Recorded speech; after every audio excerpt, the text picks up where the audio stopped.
ID Tech, the first and most trusted tech camp, is where kids ages 7 to 17 find their people. The coding and creating people. The fire-breathing, shell-spinning BattleBots people. The just-as-happy building games as they are playing them people. At 75 prestigious college campuses all across the country, ID Tech features over 50 epic courses like BattleBots, AI and machine learning, game design, and more. Visit idtech.com and use code IDTech to save $150 on a week that's guaranteed to be a highlight of summer. This episode is brought to you by LifeLock. It's tax season, and we're all a bit tired of numbers. But here's one you need to hear. $16.5 billion. That's how much the IRS flagged for possible identity fraud last year. Now here's a good number. 100 million. That's how many data points LifeLock monitors every second. If your identity is stolen, they'll fix it, guaranteed. Save up to 40% your first year at LifeLock.com/podcast. Terms apply. Hi, I'm Dahlia Lithwick. Welcome to Amicus. This is Slate's podcast about the courts and the law and the Supreme Court.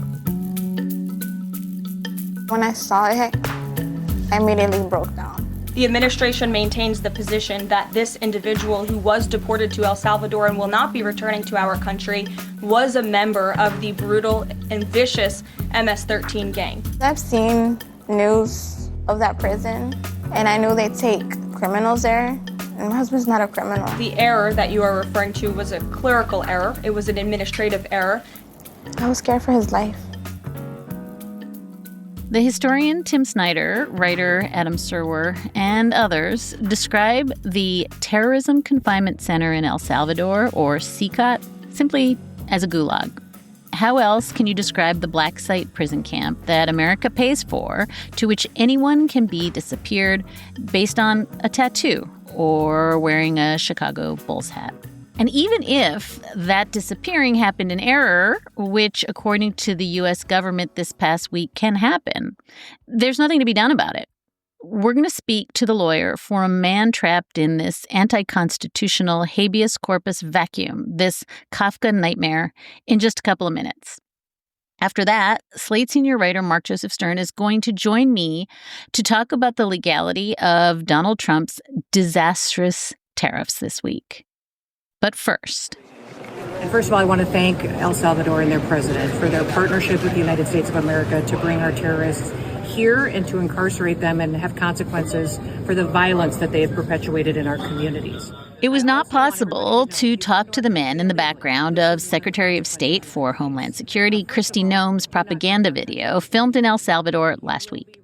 We couldn't ask them about the conditions they're enduring in CECOT, or who they are, or whether they have access to counsel, or if they even know what they're accused of, because these men are voiceless props in the Trump regime's tough guy porn, set dressings in the new authoritarian aesthetic.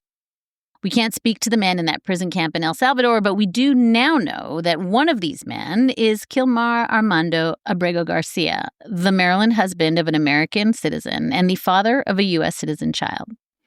In legal filings this week, the Trump regime now concedes it mistakenly deported Mr. Abrego Garcia, who was in the U.S. legally, when it bundled him on to the last of those 3 flights carrying hundreds of migrants to CECOT on March 15th.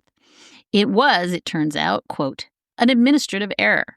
But it is, we're now told, an error that has no remedy or relief. The administration currently opposes his attorney's request to have him returned to the United States.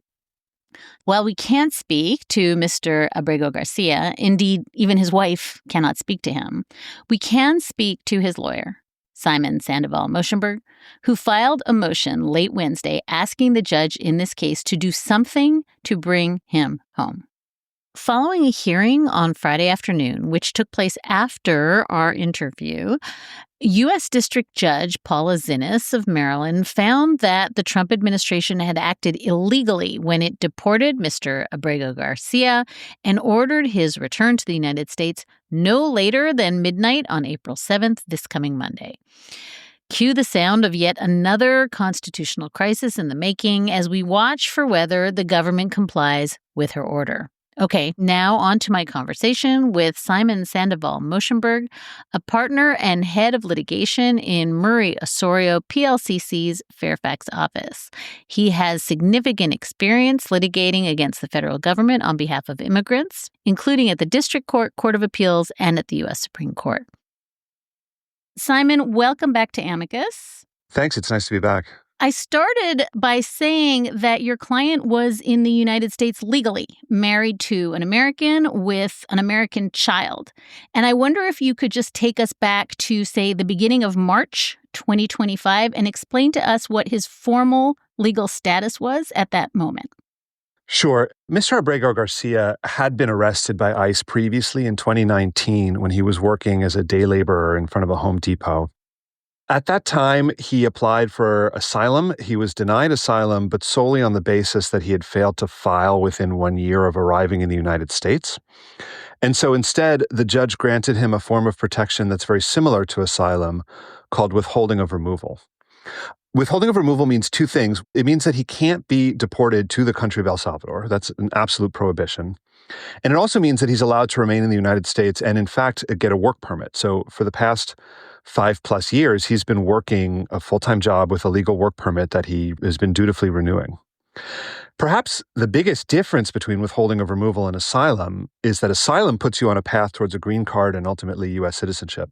So I sure hope that we wouldn't be here in the same situation if he had been granted asylum, but really we shouldn't be talking about this at all because either way, the government was prohibited from deporting him to El Salvador, and they don't dispute that at all. And Simon, can you just tell us about what he was doing and what was happening on the day that he was apprehended by the government and how long it took for his wife and family to even figure out where he had gone? He had just left work. He went to pick up his 5-year-old autistic U.S. citizen child at daycare and was driving him home when he was pulled over by an ICE vehicle. They pulled him out of the car. They said, "You've got 10 minutes to get your wife here to pick up the kid, or else we're going to put the kid in Child Protective Services." So he called his wife. His wife was able to get there, and his wife and child saw him being arrested and hauled off by ICE. It was very traumatic for the child. Over the course of the next several days, ICE bounced him around from detention center to detention center, and he was able to call his wife on multiple occasions and tell her where he was. And then all of a sudden, one day, he just stopped calling. And no one knew anything about him until a friend brought to her attention some of the media reports of the Venezuelans that had been deported to El Salvador. And they saw him and recognized him by some scars on his head and a lion tattoo on his arm. In another case that we've been following pretty closely on the show, we have Judge Boasberg in a different case in Washington, D.C., still trying to figure out the timing of these 3 flights to El Salvador, who was on them, takeoff times, landing times, where the detainees were moved from and when, and whether court orders were disobeyed. I would love to know if you have any sense of whether there was some window of time in which Mr. Abrego Garcia could have raised an alarm before any adjudicatory entity to say, you've got the wrong guy, or this is my legal status. Do we know that he had any kind of moment in which to do that thing that the Justice Department says all these folks were entitled, at least theoretically, to do? He'd already been granted an order by a judge saying you can't deport him to El Salvador. Why is he going to go and get a second one? Right? I mean, if his wife had called me, during that weekend when he was still in ICE detention in the United States, I expect that what I would have told her is, boy, if they've arrested him and detained him, my guess is that they're probably going to try to bring some kind of charges to try to get the judge to revoke that order. And they actually do have the right to detain him in the meanwhile, but he'll have the right to seek bond, right? He can try to get out on bond while that judicial process is taking place here in the United States. It wouldn't have occurred to me in my wildest dreams to say, oh, you better double down on the order of protection preventing him from being deported to El Salvador. There's also this issue of third country deportations, right? They've been removing a few people to Panama, Costa Rica. There's a nationwide injunction in place that says that if they're going to do that right now, they need to give the person notice and an opportunity to seek protection as to whatever that third country is. So if the wife had asked me, well, do you think they're going to deport him to Honduras, to Panama?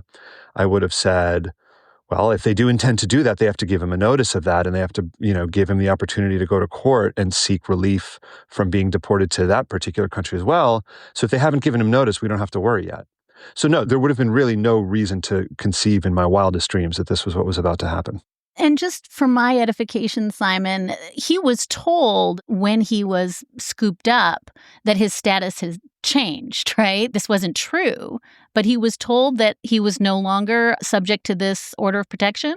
Yeah, that's what the ICE officer, sort of carrying out the arrest told him. I'm totally used to ICE officers either lying or just being totally mistaken as to what the legal status of a proceeding is. But again, all of that would sort of lead you to believe that what they wanted to do here was take him back before the judge to try to get the judge to lift the order of protection. They can do that, right? They can file proceedings to say, well, he no longer needs or he no longer deserves withholding of removal as to El Salvador. But they have to do that in the same immigration court that issued the order in the first place. And critically, they bear the burden of proof. The government would bear the burden of proof the second time around in proving that the order is no longer appropriate. Unlike the first time around in which he bore and met his burden of proof that he was entitled to the order in the first place. There's another wrinkle here, which is that your client was actually never accused by the Justice Department of being part of Tren de Aragua. That's the gang that allegedly invaded the United States and triggered the invocation of the Alien Enemies Act. Instead, ICE is claiming that he was a member, in fact, a ringleader of MS-13. Can you just walk me through what that's based on? And I know some of this goes back to 2019. Yeah, the only Tren de Aragua connection to this case seems to be that there were extra seats on one of the three airplanes because they couldn't find enough Venezuelans to put on them. And that's why, as they put it, he got moved up a flight manifest and put on one of these planes. So there's no allegation, there's no connection whatsoever to Tren de Aragua. He was accused in 2019 when he was first arrested of MS-13 connections. No one ever accused him of being a ringleader or anything like that, but he was accused of being affiliated with MS-13. The basis of that was one of these confidential informant anonymous tips. There was never any sort of hard and fast evidence. The identity of the confidential informant was never revealed. The basis for the confidential informant statement was never revealed. That and, a Chicago Bulls hat was the sum and substance of the evidence against him. Unfortunately, at the preliminary hearing, right after he was first arrested, the judge took a look at this and said, look, there's these allegations here. I don't know what's going on. I'm not going to release him. I can't be sure he's not a danger to the community. But then he went to trial and he won his trial, right? So it's not uncommon in the immigration system or even in the criminal justice system that someone can be denied release at a preliminary hearing, but then ultimately win their case. And that's exactly what happened here. Now the White House is coming out with all kinds of crazy accusations that he's involved in human trafficking. They didn't even bother putting that in their court filing. It's so scurrilous. In the interest of the crazy arguments that are being advanced, I just want to play a clip of White House Press Secretary Karoline Leavitt explaining that none of what you just said matters because he is, in fact, a, super important leader in MS-13. They keep saying he was convicted of something. The Vice President said he was a convicted member of MS-13. What evidence is there to back that up? There's a lot of evidence, and the Department of Homeland Security and ICE have that evidence, and I saw it this morning. She seems to be saying, A, the White House knows this is a convicted gang leader, that she has seen the evidence against him, although none of us have seen it. And as a consequence of the things she is saying, he gets no due process at all. Is this in any way a correct statement of how immigration law actually works? First of all, no, it's just preposterous. But second of all, you know what we do when there's people in other countries who are wanted in crimes in the United States? We extradite them back to the United States. Go ahead, bring it. Extradite him back to the United States. He would much rather be facing these crazy charges here in the United States, which I'm sure we can get knocked out very quickly, than continuing to be suffering the harsh treatment, if not torture, in the Salvadoran CECOT prison. If you think he's committing human trafficking and other crimes against the United States, extradite him back to the United States. And the other deeply strange thing, or at least it chimed so discordant with me, was Levitt then saying that even though this had been adjudicated in front of an immigration judge in 2019, who, as we all agree, made a determination, none of that matters because that judge answers to Pam Bondi. But a judge ordered that he should remain in this country. So are you saying that it is okay to ignore a judge's ruling if you don't like it? Who does that judge work for?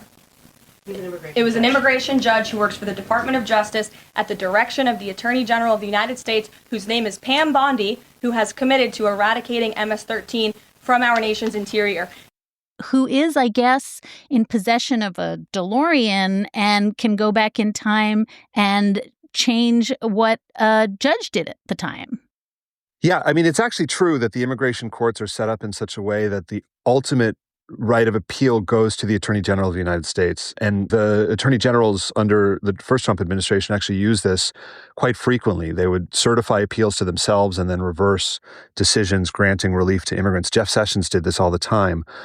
But the government didn't appeal in 2019. When Mr. Abrego Garcia won his case, the government had every right and ability, and very often does, appeal to the Board of Immigration Appeals. And then from there, the appeal is, yes, directly to the Attorney General of the United States. But from there, the appeal goes to the U.S. Court of Appeals for the Fourth Circuit, right? So if they'd actually really sort of had this strong legal dispute or strong factual dispute, they could have taken it up through the system. They could have taken it up through the Attorney General, and it ultimately would have ended up at the Fourth Circuit Court of Appeals. And we would have had various levels of administrative review, executive review, and then finally judicial review. Fine. You want to do that, knock yourselves out, right? We'll obviously defend him vigorously and full-throatedly, but you can't just say, forget all that stuff, short circuit it, and just put him on a plane. We're going to pause now to hear from some of our sponsors. This podcast is brought to you by Progressive Insurance. Do you ever think about switching insurance companies to see if you could save some cash? Progressive makes it easy. Just drop in some details about yourself and see if you're eligible to save money when you bundle your home and auto policies. The process only takes minutes, and it could mean hundreds more in your pocket. Visit Progressive.com after this episode to see if you could save. Progressive Casualty Insurance Company and Affiliates. Potential savings will vary. Not available in all states.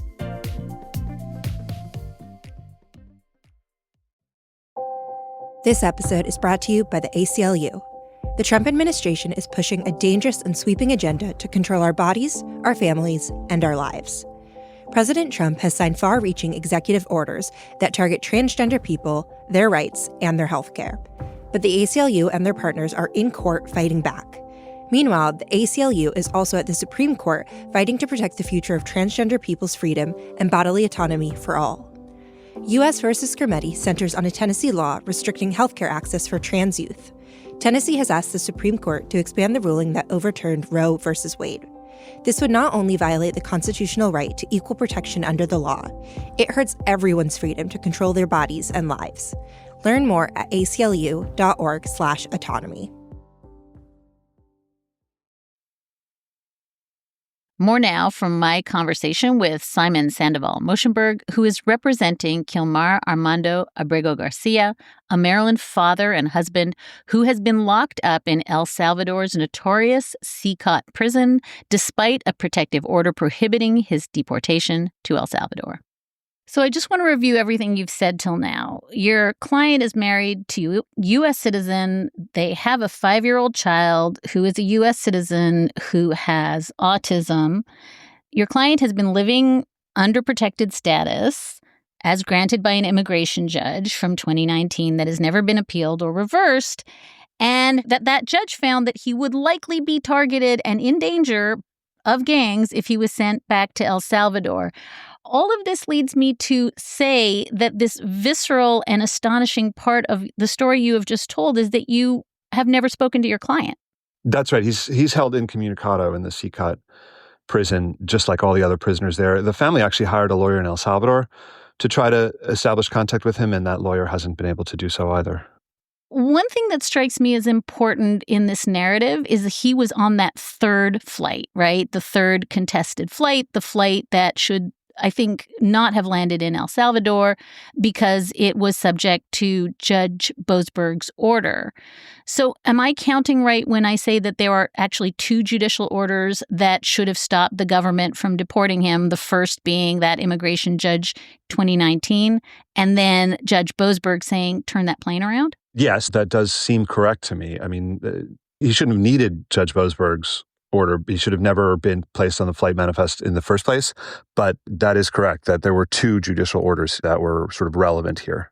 And what's the relevance of, you said earlier that he just kept being bumped up the list, that he was not initially necessarily going to be subject to all this, but as they plucked other folks out, he just kept moving up in rank? So the government needs to explain why this was an accident when they deliberately pulled him over, deliberately took him into custody, deliberately sent him down to the staging area, right? These ICE flights to Latin America only leave from a couple of detention centers in Louisiana and Texas. And that's the one they took him to, right? To the staging facility. So they need to explain why they did all that. So their explanation is, well, we had him on a flight manifest, but he was an alternate, whatever that means. And, as people got pulled off the list, he ended up getting bumped up and ended up getting put on the flight. And so that's why it was an accident.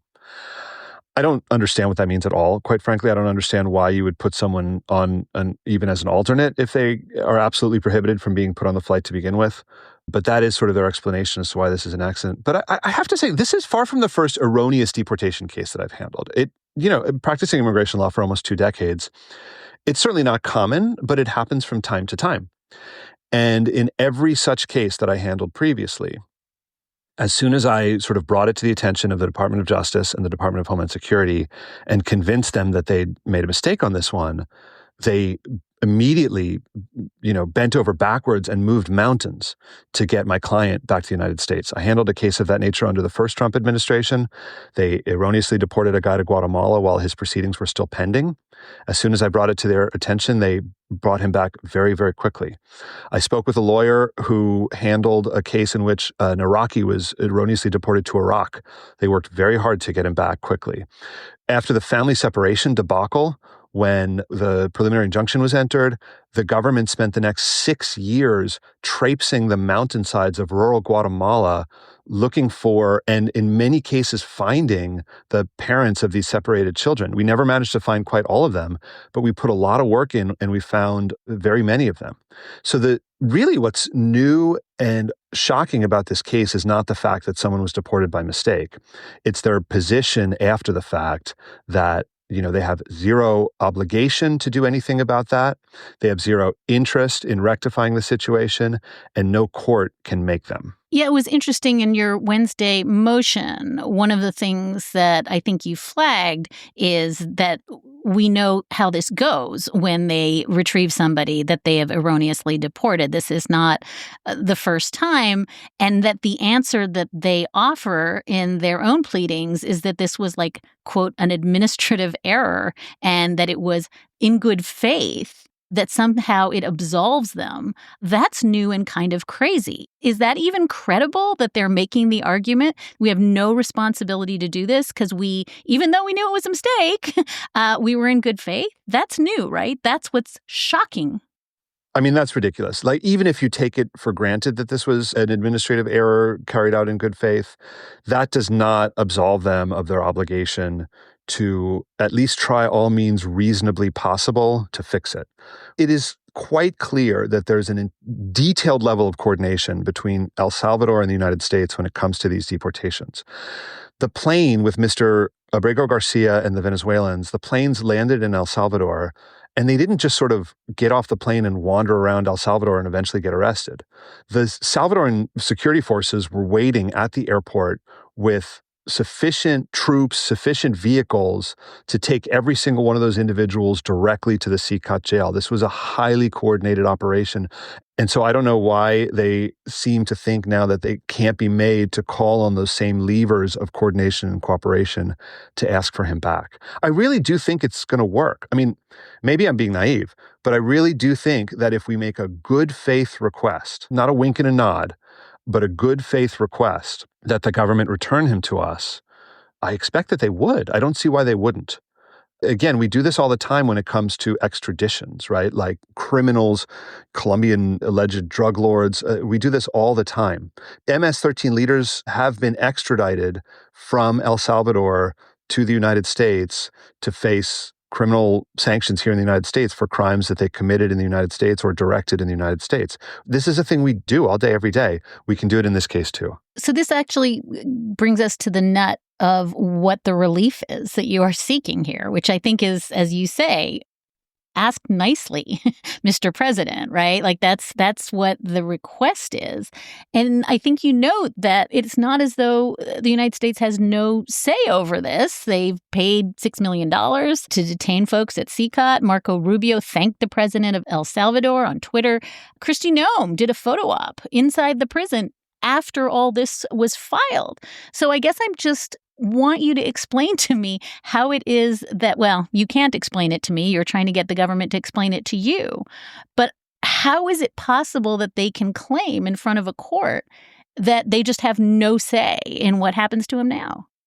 Yeah, I think their argument that we have no ability to do anything about this really got kneecapped when Kristi Noem put herself inside the walls of that prison, right? I mean, I think that just makes it crystal clear that, in fact, we have a great amount of say over what happens inside the walls of that prison, at least persuasively, if not the ability to sort of force the government of El Salvador to give him back. You know, in cases of this nature, I think it's fair to let the government take the first crack at it, right? But that has to be done under close watch to make sure that they're actually doing it in good faith, especially given statements from the White House at this point saying that they're not going to bring him back. So if the court gives them the first crack at it, which again, I think is fair and appropriate, it has to be done under very close monitoring to ensure that they're doing it in good faith and not, again, like I say, with a wink and a nod, that they're actually genuinely asking for him back in the same manner that they would, you know, if they wanted to bring him here for criminal prosecution in our federal courts, for example.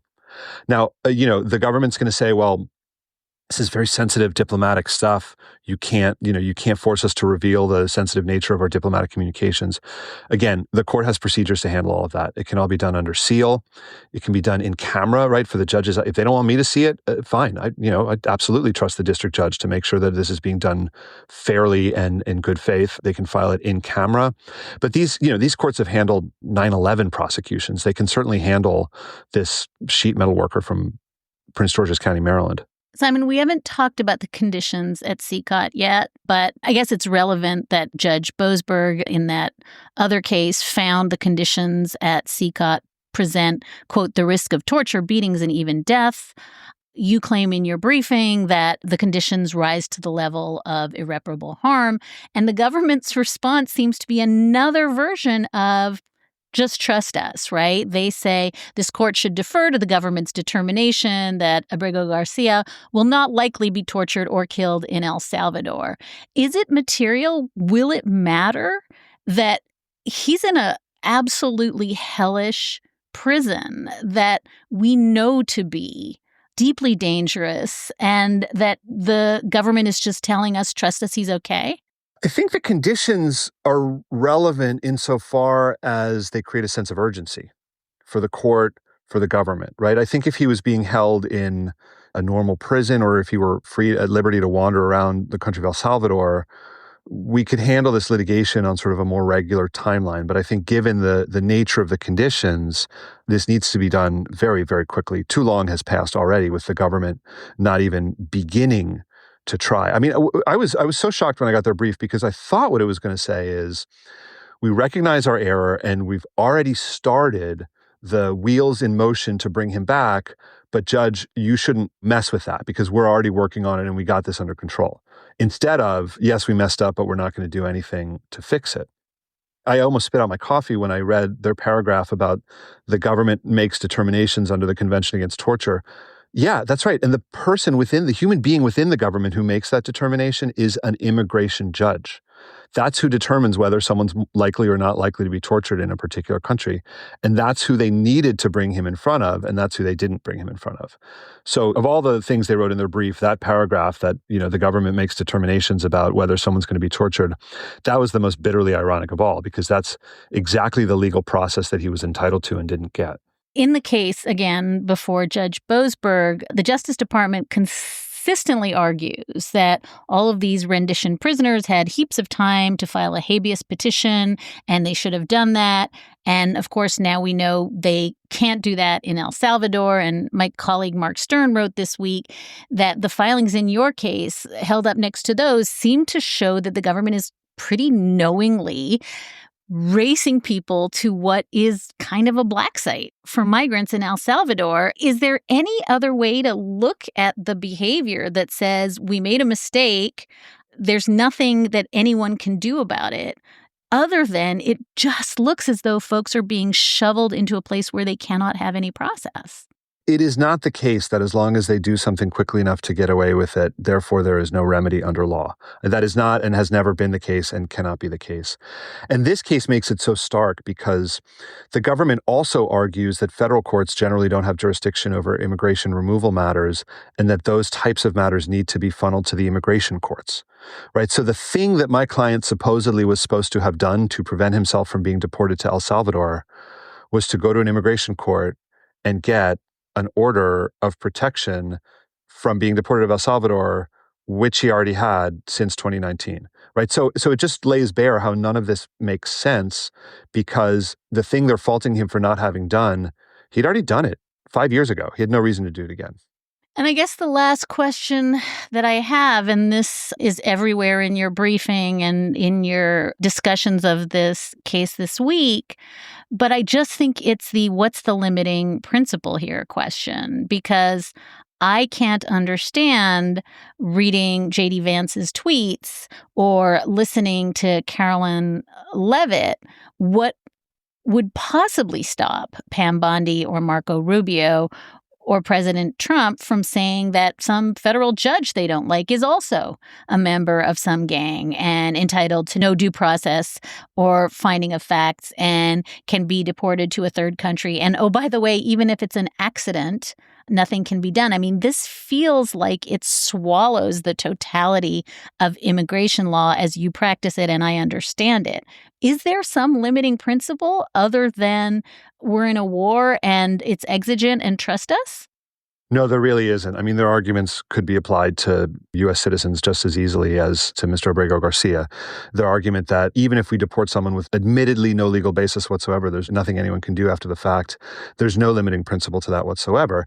And if the orders of immigration courts can be recklessly ignored and then there's no after the fact remedy for that, but we might as well not have them, right? I mean, why even bother having these immigration courts in the first place if their orders aren't enforceable? It simply can't be the case. And I'm confident that at the end of the day, law is going to prevail over power. Right now, what we had was men with guns forcing a man onto a plane. There was no law involved whatsoever. But it is now time for the supremacy of the legal process to reestablish itself. Simon Sandoval-Moshenberg is Mr. Abrego Garcia's lawyer. He is a partner and head of litigation in Murray Osorio's Fairfax office. Thank you so very much, Simon, for your time with us today. And we will be watching really, really closely. This is a case that should have everybody in the country on fire, and I hope they will be. It's great to be here with you. We're going to take a short break, but when we come back, Slate senior writer Mark Joseph Stern joins me in not looking at our 401ks, but instead to talk about the legality of Trump's tariff trade war and the leopard-eating face lawsuit from conservative legal movement stalwarts. This podcast is brought to you by Progressive Insurance. Do you ever think about switching insurance companies to see if you could save some cash? Progressive makes it easy. Just drop in some details about yourself and see if you're eligible to save money when you bundle your home and auto policies. The process only takes minutes, and it could mean hundreds more in your pocket. Visit Progressive.com after this episode to see if you could save. Progressive Casualty Insurance Company and affiliates. Potential savings will vary, not available in all states.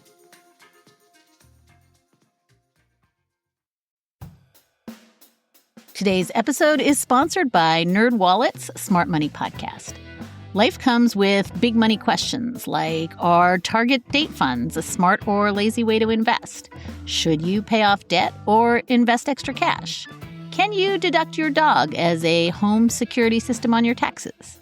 NerdWallet's Smart Money Podcast has the answers. Their finance journalists break down investing strategies, tax planning, and smart ways to build wealth and navigate big financial decisions. Work smarter, not harder on your finances this year. Follow NerdWallet's Smart Money Podcast wherever you listen, and stay tuned until the end of the episode to hear the Smart Money trailer.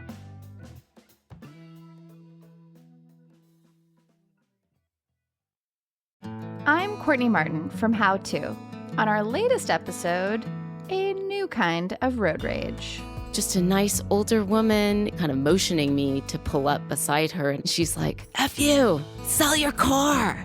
And I was like, I want to. I've been trying to. I've been looking. And she goes, just do it. This week on the show, how to replace your Tesla and avoid all those drive-by F-bombs. Listen to How To wherever you get your podcasts.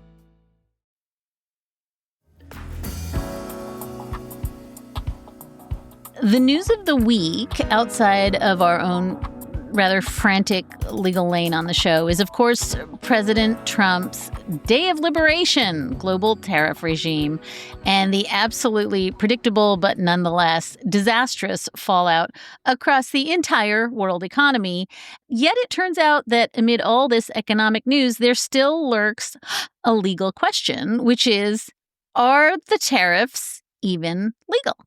Slate's own Mark Joseph Stern has been pondering this very question as a first lawsuit has been filed in the courts by a rather unpredictable group. So, hi, Mark. Hi, Dahlia. Can you start with what should be the simple part of this? What is the legal basis for this round of tariffs, or at least the Trump administration's claim for their legality? Yes, so there is a federal statute that gives the president sweeping discretion to impose tariffs that is called the Trade Act, but Trump has not invoked it for this round of tariffs, probably because it still has some limitations, it still has some procedural requirements, and it can take a little while to enact tariffs under that law. So instead, Trump has tried to find a shortcut by invoking the International Emergency Economic Powers Act. This is another very broad law that allows the president to declare an emergency to, quote, deal with any unusual and extraordinary threat which has its source in whole or substantial part outside the United States. And it doesn't define those terms, but it says that once a declaration of emergency is in place, the president may regulate, quote, any property in which any foreign country or any national thereof has or has had any interest. Note a word that does not appear in the statute I just read, which is tariffs. This is not a tariff statute. This is a broad and vague national emergency law that the president is attempting to rewrite into a blank check that allows him to slap massive tariffs on nations around the globe with no real legal process, with no clear authority from Congress, and with no procedure in place that would allow the countries facing tariffs to do something, anything, to get free from them. Go back to the broad and vague emergency law that you just said. Even on its own terms, this is a really broad and really vague law. And this is the kind of language from which Trump divines the sweeping authority to do a thing that should belong to Congress, which is impose these massive tariffs that translate into just a huge tax hike on all American consumers. Yes, and let me just pick up on something you said. Should belong to Congress, does belong to Congress, in the Constitution is expressly assigned to Congress, not the president. There are powers that go to Congress and different powers that go to the president, and this is one that the Constitution says is for Congress. And again, Congress has enacted a law delegating the tariff power to the president, but Trump hasn't invoked it. Instead, he invoked this emergency law. What emergency, by the way, exists that Trump claims necessitates the imposition of these tariffs? So for some countries, he has these specific gripes, like he says that there's an illegal shipment of opioids from China that he can somehow solve by imposing these tariffs. But his overarching complaint is, I'll just quote, the domestic economic policies of key trading partners and structural imbalances in the global trading system. Ask yourself whether that is the kind of urgent, pressing national emergency that Congress was contemplating when it enacted this law. And then further ask yourself whether when Congress enacted this law, it was really thinking that this brain-meltingly stupid series of tariffs rooted in nothing but the administration's own bad math and paranoia fits the bill for what lawmakers wanted. I do not think that if we could go back and read the minds of those lawmakers, they would say, yes, exactly. This vague and misunderstood sense of a trade imbalance is exactly the emergency that we intended this law to apply to. It's so funny because it's hard not to look at this next to the other emergency, which, as you know, is that the nation of Venezuela is a foreign power that is invading the United States by way of a game. Like, this is so crazy. The emergency in all these cases is democracy. Like, that's the problem. But let's talk through the lawsuit, which was filed almost immediately on Thursday. The New Civil Liberties Alliance files suit arguing that these tariffs are illegal for the reasons you're about to explain. But I just want to be super clear about who the NCLA is, because this is not like a tree-hugging, hippie Birkenstock organization. This is a super conservative firm that has been allied with the Trump administration, was toasting very recently, like Doge and MAGA and all the big wins. The NCLA argued one of the cases that took down Chevron deference at the Supreme Court last term. It hired Mark's favorite, Jeffrey Bossert Clark, one of the legal organizers of Trump's efforts to overturn the 2020 election, and somebody who is outside any kind of bandwidth of what you and I see as a sane lawyer. And so, let's just say this is not a politically expedient suit for these guys. No, it is not. It is very surprising to see the New Civil Liberties Alliance step up to the plate and be the first out of the gate with the lawsuit against the tariffs.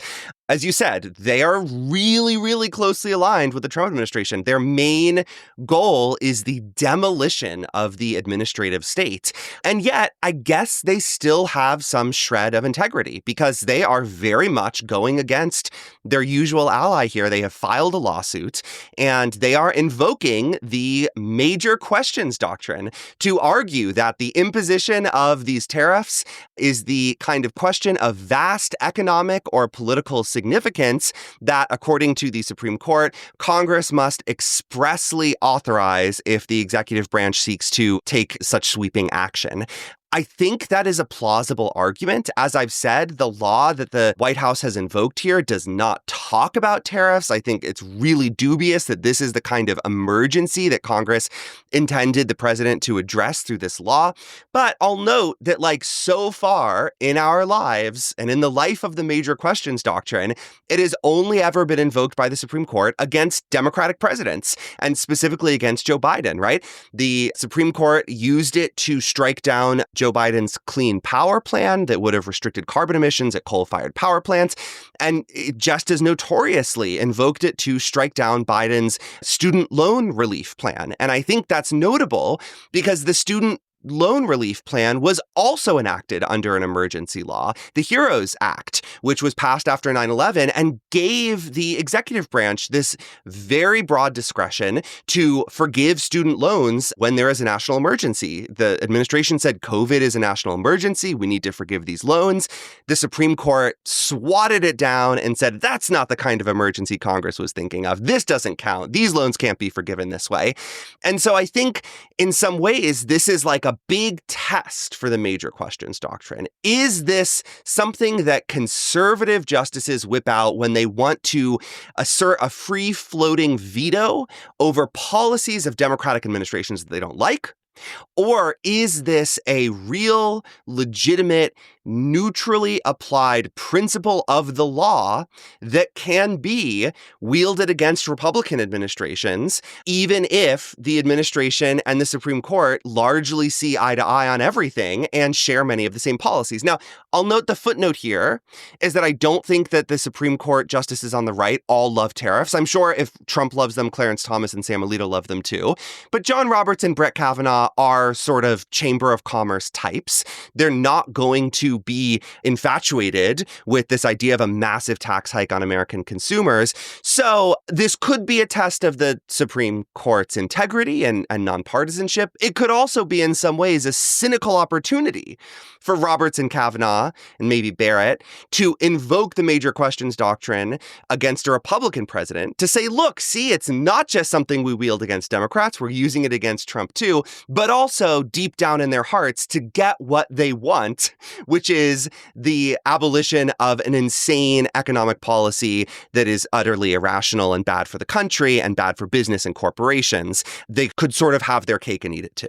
So, Mark, I think maybe one of the reasons that people get frustrated with legal podcasts is because sometimes it seems like we're asking the wrong question, which is this legal? And I think maybe the other thing that frustrates them is that the answer to that question is always, does the Supreme Court think it's legal? Right. And so I feel as though maybe we need to end on the sort of legal realism note here, which is, does it even matter if the Supreme Court, by some margin, invokes the, as you say, very, very long history of the major questions doctrine and comes down one way or another? Is the court really in a position to stop what looks like it is going to be a debilitating, massive recession, global recession that Donald Trump, in his hatred of tiny penguins on a island with no humans, is just determined to set off?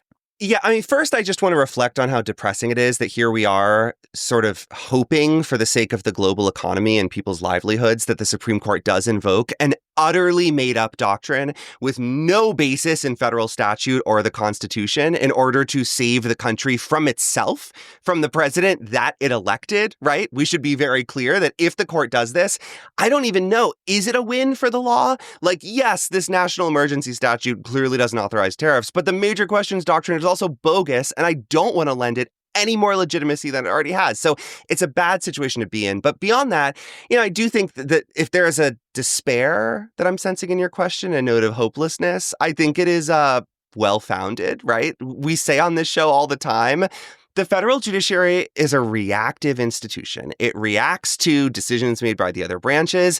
If we want to put it really cynically, it reacts to big, fat mistakes made by the American people and who they choose to represent them. Trump ran on tariffs. This is not a surprise that he's doing this at all. He promised at every rally and campaign stop he would restore the tariffs of the 1890s. That is what he is attempting to do. It is promises made, promises kept. Even if the Supreme Court stepped in tomorrow to block these tariffs, immense damage would have already been done. It's unclear whether the court could, close the barn door after the horses have gotten out.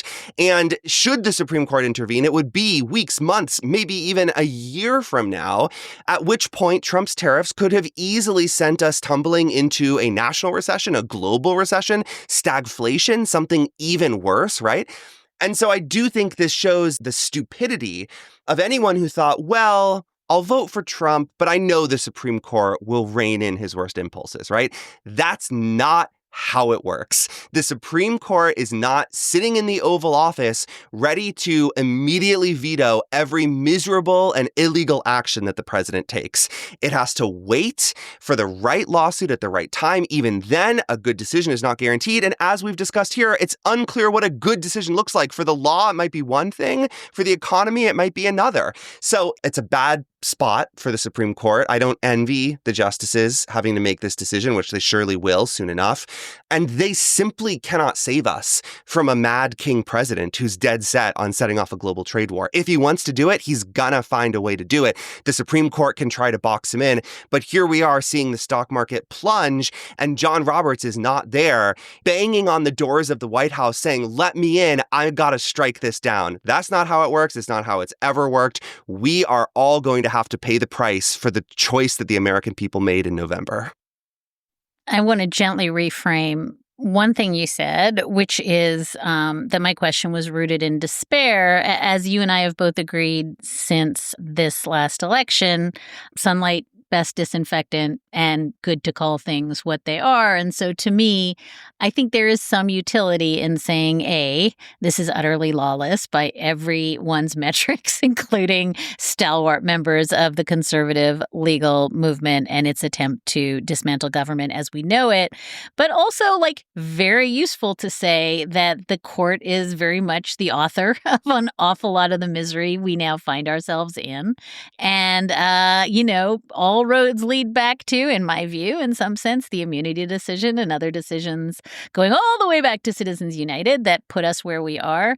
And so I think that the root of my question is not so much despair, like Nelson Muntz, but it is the sense that, the court is now going to have to either try to stop this by way of a completely bogus, invented, half-baked idea called the major questions, quote unquote, doctrine. But at least we can say that the court is the author of its own misery. And I don't know if that's despair, but at least it's clarity. Mark Joseph Stern covers the courts and the law and all the things, including the Penguins, for us at Slate. Mark, thank you very much for being with us, and we will talk to you in a moment in the Plesketeers Treehouse. Yep, I'll see you in the Treehouse, Dahlia. One last thing for Mark Stern fans. I know you are legion. I am among you. You can get even more of Mark Joseph Stern this week if you tune into Slate Money. Mark was on talking big law's capitulation to Trump. Search Slate Money wherever you get your podcasts to listen in. And that is all for this episode. Thank you so much for listening in, and thank you so much for your letters and your questions. You can keep in touch at amicus@slate.com, or you can find us at facebook.com/Amicus Podcast. Mark Stern and I are heading over to the Amicus Plus bonus segment right now. Mark is going to walk us through the arguments in a case at the Supreme Court this week that could see even more Planned Parenthood clinics shuttered. We'll also be talking about another super spicy hearing in Judge James Boasberg's courtroom as he weighs sanctioning the Trump administration for defying his court order to turn around those El Salvador-bound rendition flights. You can subscribe to Slate Plus directly from the Amicus show page on Apple Podcasts and Spotify, or you can visit slate.com/Amicus Plus to get access wherever you listen. That episode is available for you to listen to right now. We'll see you there.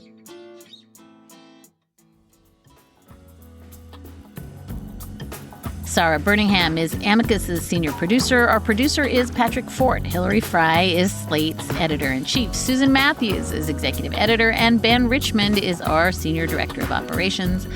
We will be back with another episode of Amicus next week.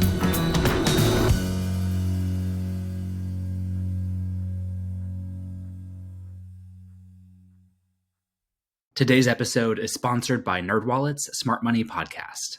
Money can be confusing. Should you invest in ETFs, get a travel rewards credit card, buy a house, or just build a really fancy pillow fort? That could work. No shame in pillow fort game. Or you could just tune in for clear, research-backed financial insights.